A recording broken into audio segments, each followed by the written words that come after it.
First ever factory outlet మన Mukunda jewellers వారు తెలుగు నూతన సంవత్సరం ఉగాది పండుగ సందర్భంగా నక్షి మేళా జరుగుతోంది. అన్ని నక్షి జ్యువెలరీ మీద VA ఫ్లాట్ 9.99% మాత్రమే. త్వరపడండి.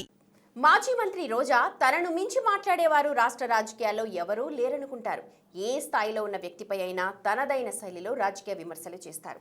అలా శివాలెత్తిపోయే తరుణంలో ఆమె భాష కూడా మారిపోతూ ఉంటుంది. ఎంతటి వారినైనా డూ అంటూ ఏకవచనంతో చెలరేగిపోతారు. అయితే తాము ప్రత్యర్థులను ఏ స్థాయిలోనైనా విమర్శించవచ్చు, కానీ అదే వారు విమర్శిస్తే మాత్రం కించపరిచారంటూ మీడియా ముందు కన్నీరు ఒలకబోస్తుంటారు. అలా తన కత్తికి రెండు వైపులా పదనుందనే రీతిలో వ్యవహరించే రోజా సెల్వమణి తాజాగా ఆమె సీఎం, డిప్యూటీ సీఎంలపై ధ్వజమెత్తారు. సతీ సమేతంగా వారిద్దరూ ఉగాది వేడుకలు జరుపుకోలేదని తెగ బాధపడిపోయారు. అయితే అదే ఆమెకు బూమెరాంగ్ అయ్యి సెల్ఫ్ గోల్ చేసుకున్నారన్న టాక్ వినిపిస్తోంది.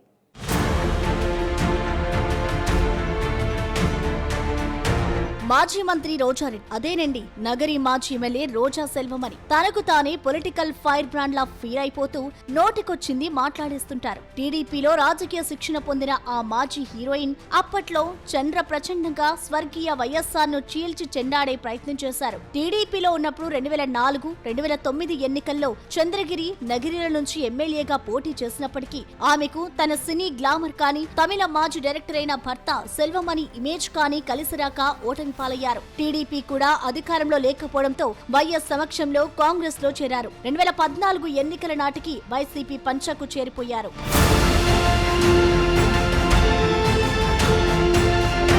అప్పటికే ఐరన్ లెగ్ ట్యాగ్ లైన్ వచ్చిన రోజా వైసీపీ నుంచి 2014, 2019 ఎన్నికల్లో ఆమె నగరి ఎమ్మెల్యేగా 2 సార్లు వరుసగా ఎంతో కష్టపడి గెలవగలిగారు. మొదటిసారి 858 ఓట్ల స్వల్ప మెజారిటీతో ఎమ్మెల్యే అయిన రోజా 2019లో వైసీపీ గాలిలో కూడా 2700 ఓట్లతో గట్టెక్కారు. జగన్ మంత్రివర్గంలో రాష్ట్ర క్రీడా శాఖ, టూరిజం మంత్రిగా పనిచేశారు. గత ఎన్నికల్లో ఆమె సీన్ పూర్తిగా రివర్స్ అయింది. టీడీపీ అభ్యర్థి గాలి భానుప్రకాష్ చేతిలో నగరి చరిత్రలోనే రికార్డు సృష్టిస్తూ ఏకంగా 47,000 పైచిలుకు ఓట్ల తేడాతో ఘోర పరాజయం పాలయ్యారు.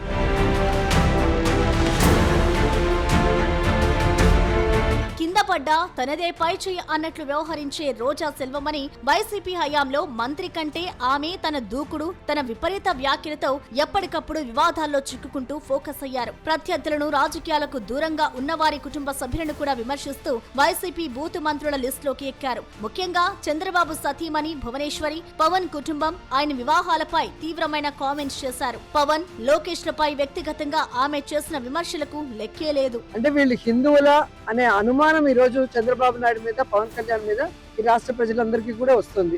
ఎందుకంటే ఒక హిందూ అనేవాడు ఈ విధంగా స్వామివారిని గాని, స్వామివారి గుడులను గాని, స్వామివారి ప్రసాదాన్ని కానీ దిగజార్చే విధంగా రాజకీయాల్లోకి లాగరు.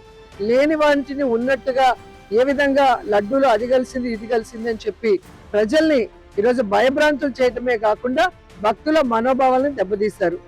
ఆఖరికి సుప్రీంకోర్టు సిట్ ద్వారా, సిబిఐ ఇచ్చిన రిపోర్ట్ ద్వారా దీంట్లో జంతు కొవ్వు కలవలేదు, ఇదంతా కూడా ఫేక్, దేవుణ్ణి రాజకీయాల్లోకి రాగద్దని చెప్పిన తర్వాత కూడా ఇంకా ఈరోజు సీఎం గానీ, డిప్యూటీ సీఎం గానీ, ఆఖరికి హోమ్ మినిస్టర్ కూడా ఎలా దిగజారిపోయి మాట్లాడుతున్నారో రోజు రోజుకి మీరు గమనిస్తున్నారు. నగరి వైసీపీ శ్రేణులు తీవ్రంగా వ్యతిరేకించడంతో గత ఎన్నికల్లో దారుణంగా ఓడిపోయిన రోజాని ప్రస్తుతం నగరి వైసీపీ ఇన్ఛార్జ్ గానే కొనసాగిస్తున్నారు. ఆమె జగనన్న అని పిలుచుకునే మాజీ ముఖ్యమంత్రి. అలాంటి జగన్ మెప్పు కోసం అన్నట్లు ఉగాది సందర్భంగా ఆమె చంద్రబాబు, పవన్ కళ్యాణ్లపై నోరు పారేసుకుని రోజా తనతో పాటు పార్టీని కూడా ఇరుకున పడేశారన్న చర్చ పొలిటికల్ సర్కిల్స్ లో నడుస్తోంది. తిరుపతిలో జరిగిన పార్టీ కార్యక్రమంలో పాల్గొన్న రోజా సీఎం, డిప్యూటీ సీఎంలు కుటుంబంతో కలిసి ఉగాది జరుపుకోలేదని విచిత్రమైన విమర్శలు గుప్పించారు.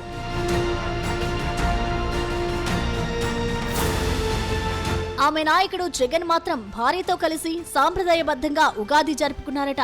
ఆ క్రమంలో సనాతన ధర్మం, గాడిదలు అంటూ అధికార పక్ష పెద్దలపై ఇష్టారీతిన చెలరేగిపోయారు. పనిగా టీడీపీ చైర్మన్ బిఆర్ నాయుడుని మరింత తీవ్ర స్థాయిలో టార్గెట్ చేశారు. ఉగాది వేడుకల్లో పాల్గొనలేదు, ఎందుకు భార్య సమేతంగా మరి కనిపించలేదని నేను అడుగుతున్నా. మీరు అడుగుతారు కదా, మా జగనన్న, మా వదిన భారతమ్మ ఎంత లక్షణంగా ఉగాది పండుగ జరిపి ఈ రాష్ట్ర ప్రజలందరికీ కూడా విషెస్ చెప్పారు. మరి సనాతన యోధుడు ఏదో హిందూ ధర్మాన్ని, హిందూ కల్చర్ని కాపాడడానికి పుట్టినట్టు కథలు చెప్తాడు కదా పవన్ కళ్యాణ్. మరి ఆయన భార్య తెలుగు వాళ్ళ నూతన సంవత్సరం ఉగాది టైంలో ఎక్కడికి వెళ్ళారు? ఎందుకు రాష్ట్రంలో కనిపించలేదు? ఎందుకు ప్రజలకు విషెస్ చెప్పలేదు భార్య సమేతంగా వచ్చి? ఇక సిగ్గులేని బిఆర్ నాయుడు ఒకడు ఉన్నాడు. అసలు తిరుమల మీద చిన్న పోస్ట్ దొరికినా కూడా అది వాళ్ళ పూర్వజన్మ సుకృతంగా భావిస్తారు. చైర్మన్ పదవి అయినా నాకేం పని లేదా, నాకేం ఇది అన్నం పెడుతుందా, నాకు హైదరాబాద్లో ఇన్ని బిజినెస్లు ఉన్నాయి, అన్నీ ఉన్నాయి, మరి రాజీనామా చేయి, నిన్ను ఎవడు కంటిన్యూ అవ్వమన్నాడు? తిరుమలకు ఒక ఆవిడతో వస్తావు, షిరిడీకి ఒక ఆవిడతో వస్తావు, ఇంకో టెంపుల్లో ఇంకో ఆవిడతో వస్తావు. మరి ఉగాది రోజు నూతన సంవత్సరం ఒక టీటీడీ చైర్మన్ కొండ మీద నించొని పంచాంగ శ్రవణం ఏర్పాటు చేసి భార్యా సమేతంగా ఈ రాష్ట్ర ప్రజలకి శుభాకాంక్షలు చెప్పాల్సిన అవసరం ఉంది కదా. మరి ఎక్కడ గాడిదలు కాస్తున్నారు, ఎక్కడ తిరుగుతున్నారో నేను అడుగుతున్నాను.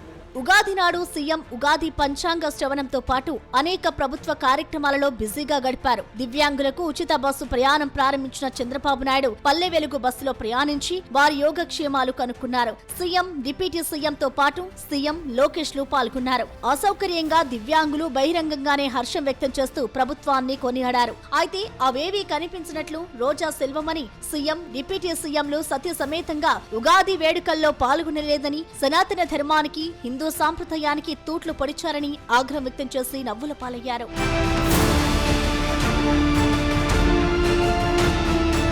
శరమామూలుగానే ఎప్పుడూ తొందరపాటు వ్యాఖ్యలతో వార్తల్లో నిలిచే రోజా ఉగాది రోజు నుంచి నెటిజన్లకు టార్గెట్ అవుతున్నారు. మాజీ మంత్రి రోజా కామెంట్స్ పై తీవ్ర స్థాయిలో ఆగ్రహం వ్యక్తం చేస్తున్నారు. రోజాపై మండిపడడం అటుంచితే ఆమె కారణంగా మాజీ సీఎం జగన్ దంపతులపై సోషల్ మీడియాలో ట్రోలింగ్ పీక్ స్టేజ్ కి చేరింది. పర్వదినాలంటే వైసీపీ అధ్యక్షుడు తాడేపల్లి నివాసంలో సెట్టింగులు వేయించి కానిచ్చేస్తుంటారు. సీఎంగా ఉన్నప్పుడు ఏకంగా తిరుమల సెట్టే వేయించుకున్నారు. అసలు సినిమా సెట్టింగులు వేయించుకుని భార్యతో కలిసి ఉగాది వేడుకలు నిర్వహించడం కాదు, మీ నాయకుడు తన భార్యతో కలిసి తిరుమలకో లేకపోతే అక్కడే ఉన్న చిన్న ఆలయానికి రాగలరా అని సవాళ్లు విసురుతున్నారు. పూజలంటే దేవుడి ముందు కూర్చొని చేస్తారని, అంతేకాని దేవుడి ఫోటోల ముందు కుర్చీల్లో కూర్చొని రాజసం వెలగబెట్టారని సెటైర్లు విసురుతున్నారు.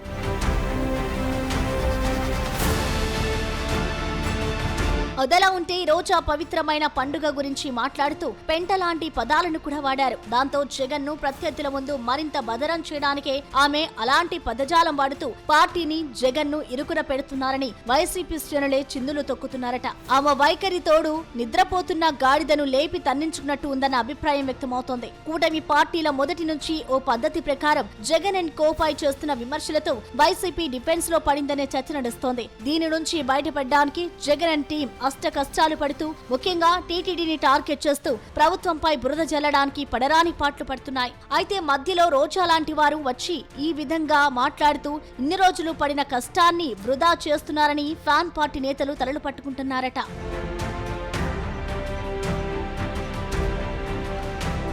చంద్రబాబు నాయుడు, పవన్ కళ్యాణ్, నారా లోకేష్ ఈ మధ్యకాలంలో వ్యవహరిస్తున్న తీరు హిందూ వాదానికి ప్రాధాన్యత ఇచ్చే విధంగా ఉందని రాజకీయ విశ్లేషకుల మాట. ఇదే సమయంలో ఇతర మతాల పట్ల కూడా చాలా జాగ్రత్తగా వ్యవహరిస్తున్నారు. ఎవరి మనోభావాలు దెబ్బతినకుండా ఎంతో జాగ్రత్తగా వ్యవహరిస్తున్నారు. ఇలాంటి సమయంలో రోజా చేసిన కామెంట్స్ ఇప్పుడు హాట్ టాపిక్ గా మారాయి. రోజా చేసిన వ్యాఖ్యలతో పాటు ఆమె వాడిన భాషపై ఆ పార్టీలోనే పెద్ద ఎత్తున చర్చ జరుగుతోందట. జగన్ నిర్వహించిన ఉగాది వేడుకలపై కూడా సోషల్ మీడియాలో ట్రోలింగ్ జరుగుతుండడం కారణం రోజా చేసిన కామెంట్స్ అని వైసీపీ వర్గాలు గుర్రుగా ఉన్నాయట. అయినా రోజా తాను మాత్రం తగ్గేదే లేదని అంటున్నారు. పాజిటివ్ ఆర్ నెగటివ్ ఏదో ఒక విధంగా జనం నోళ్లలో నానుతూనే ఉండాలన్నట్లు ఆమె వ్యవహరిస్తున్న తీరుతో విసిగి వేసారిపోతున్నాయట వైసీపీ శ్రేణులు. అంతేనేండి, సినిమా ఛాన్సులు లేవు, టీవీ షోల్లో పక్కన పెట్టేశారు. పొలిటికల్ గా ఎలాంటి ఉపాధి లేదు, ఎవరి బాధలు వారివి.